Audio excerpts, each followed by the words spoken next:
Hey guys, it's Mike. It's been a while since I've made a video, so I thought I would get back to it today.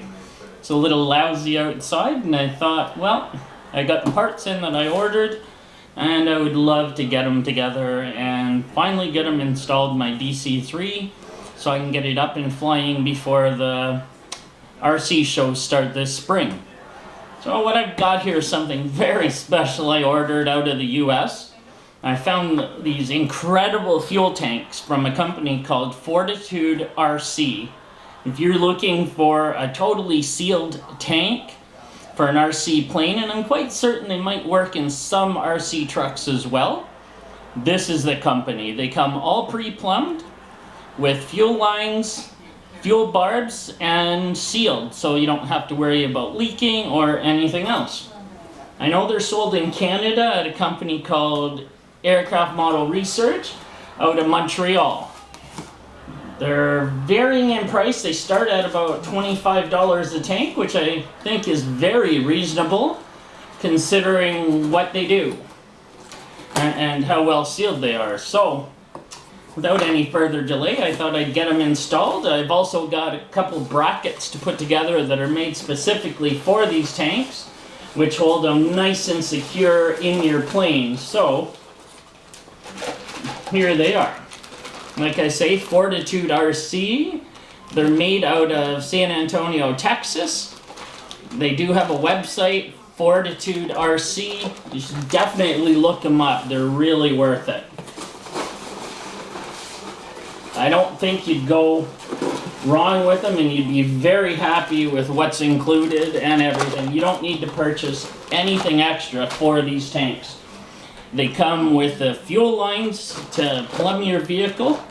They come with a strap to strap it down in your plane, and they come with the foam to set it on.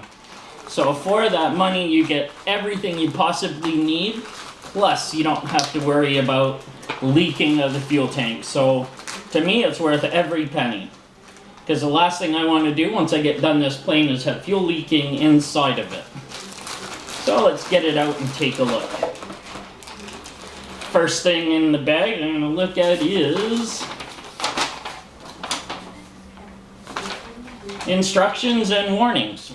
So it actually comes with everything you need to know about the tank and how to install them and get them into your vehicle that you're going to use it on, in my case the DC3. You get a piece of foam for the underside of the tank to mount it. You get some fuel safe nylon tubing. Most times you'd use Tygon, but they found out in their many years of studying into the perfect material this has less shrinkage, so I've yet to try it, and I'm looking forward to trying it. It's a little more stiff than a regular Tygon fuel line, but it's also supposed to be a better quality. And I've done a lot of research into these fuel tanks, so I'm quite sure this is the right way to go. And I'm definitely looking to try it. You get plenty of fuel line to do whatever you need to do. And last but not least, the fuel tank itself. As you see, you have the Velcro for the strap, which is more than long enough to strap it into everything. They're very generous in the amount of Velcro tubing. Now for the tank. Let's try to bring it up a little closer for you. I know I'm going to disappear out of the picture, but the tank is more... They come clear, as you can see, pre-plumbed with a fuel filter, locked onto the barbs at both ends. It's sealed here, so it will not leak. You have a vent, a fill line, and a dedicated carb line, so you don't have to worry about pulling one off to feed the other. They come all fully sealed, assembled, and ready to install. So pretty much, I could just drop this right in the plane, but I've got something else special planned for this installation. I'm going to have to enlarge my opening on the plane a little, but this is definitely worth it. I spoke with the owner of Fourtitude RC, and unfortunately he didn't make what I had needed for the 12-ounce tanks, which is what I decided. So I'm going to have a total of 2, which will give me 24 ounces of fuel for my 17cc gas engines. each engine will have its own dedicated fuel tank. Now he makes brackets to hold the tanks in your aircraft. They're really nice, well done, cut out of aircraft grade ply. 5 pieces to assemble. You basically just smooth off the edges, glue them together, and before you know it, you have an excellent tank bracket that's actually made for the tank you choose. I have spoke with Jason, and he is looking at doing this for these tanks, but just hasn't got around to it. He was nice enough to help me out with this. Now, so basically, once it's assembled, I'm just piecing it together right now, but once it's fully assembled, you'll cut the foam to fit in here, and then the tank actually fits through here, strapped down to this, and it mounts into your plane. I'm going to end up screwing it through the ply into the bottom of my plane structure, and it will be an incredibly secure and stable fueling system for my plane, something I'm never going to have to worry about, which is another thing that makes it so nice. He's taken all the worry out of fuel tanks for you, having to find the right nozzle and plug for your tank to make sure you're running glow, smoke oil, or gasoline. So I don't have to worry about any of that. These tanks are fully done for you. Nobody can really screw them up. You just put them in. So here we go. I am gonna put this piece all together. I've got 2 of these, and we'll get going, and I'll show you what one looks like completed once I get this one glued. I'll let it dry, and we'll get around to putting it in the plane and enlarging where I need to enlarge, and we'll have a great final product. So here we go. I've already read this, but what I'm going to do is just go over a little. These are not for glow fuel.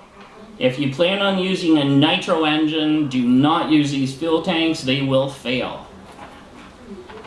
The clunk is intentionally left short. If you notice, it's actually quite a bit shorter than the actual length of the tank, and that's for a reason. Tygon fuel lines stretch in gasoline in time, so that tank will be the perfect length it needs to be to get every drop of fuel out of there. It makes these tanks so incredible. Well, now step 1. Okay, where we're going to put it in the aircraft. Well, I need to actually build this bracket, because this bracket is what I'm going to mount it on. So, you can use CA or any other type of glue that you feel comfortable with. I plan on using my Gorilla Glue for this. I find it holds really well with light aircraft ply, and it gives me a perfect, hard, strong edge to work with. What you do want to make sure is there's a little recessed area right here towards the back where the Velcro is going to be placed through. You want to make sure you do not glue that area of the tank. I tried CA on the other one. I did have it done yesterday, and CA works fine, don't get me wrong. I just find this works a little nicer and gives me a little more working time, but also a really hard glued surface when I'm done. I'm just putting a little bit of glue on the edge where it will be locked down. Push it in here.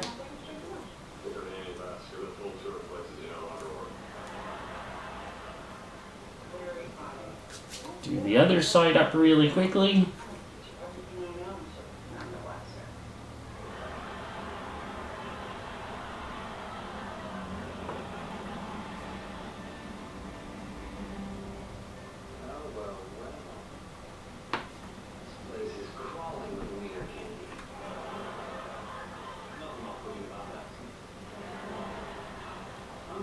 I honestly think you will not go wrong with these tanks. I'm surprised a lot more people aren't using them, but if you do the research, look into what you're purchasing, I think you're going to see the exact same thing I am. that these tanks are an incredible purchase, and Jason did a great job on the actual assembly instructions and also the quality of the cuts on all this. It's an incredible product, and I think anybody running gas or smoke systems in their planes should look at these tanks, because you're going to be impressed at the tank system. If you're running a larger 3D plane, you should look into his larger 16 and 32 ounce fuel tanks. You won't find a better setup. Just want to make sure it gets a good coating of glue on everything. You won't find a nicer setup. And Jason at Fourtitude RC is an incredible person to deal with. If you do have any issues or problems, just let him know. He'll look after you.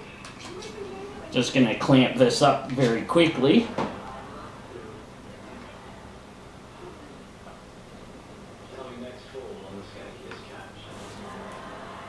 Basically, the front section left to do, I'm just putting the glue on here itself, and then once I'm done, I do plan on running a bead across it and finish it off and make sure it's good and sealed. Because the last thing I want is this bracket letting loose and ending up with something rattling loose in my plane, which is not something I want to have happen. I'm quite certain it won't. Basically, you just want to make sure everything is at a perfect 90 degrees. So I've got these little pieces that were cut ages ago I've been using. Just set them in here to make sure I'm at 90 at both ends.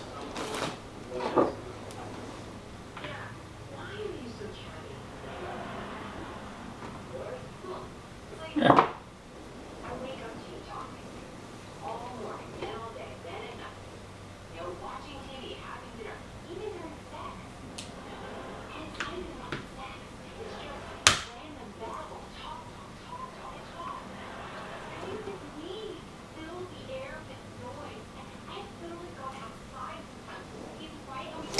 One more clear.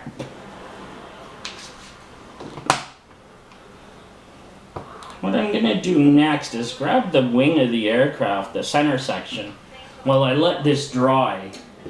And we're going to continue on with the rest of the installation, but that's basically what I want right here. Just making sure it's all nice and solid and glued well in there. I'm going to have an incredibly solid and secure tank bracket for the plane. So if you bear with me for 1 second, I'll be right back with the completed one, and we'll go on.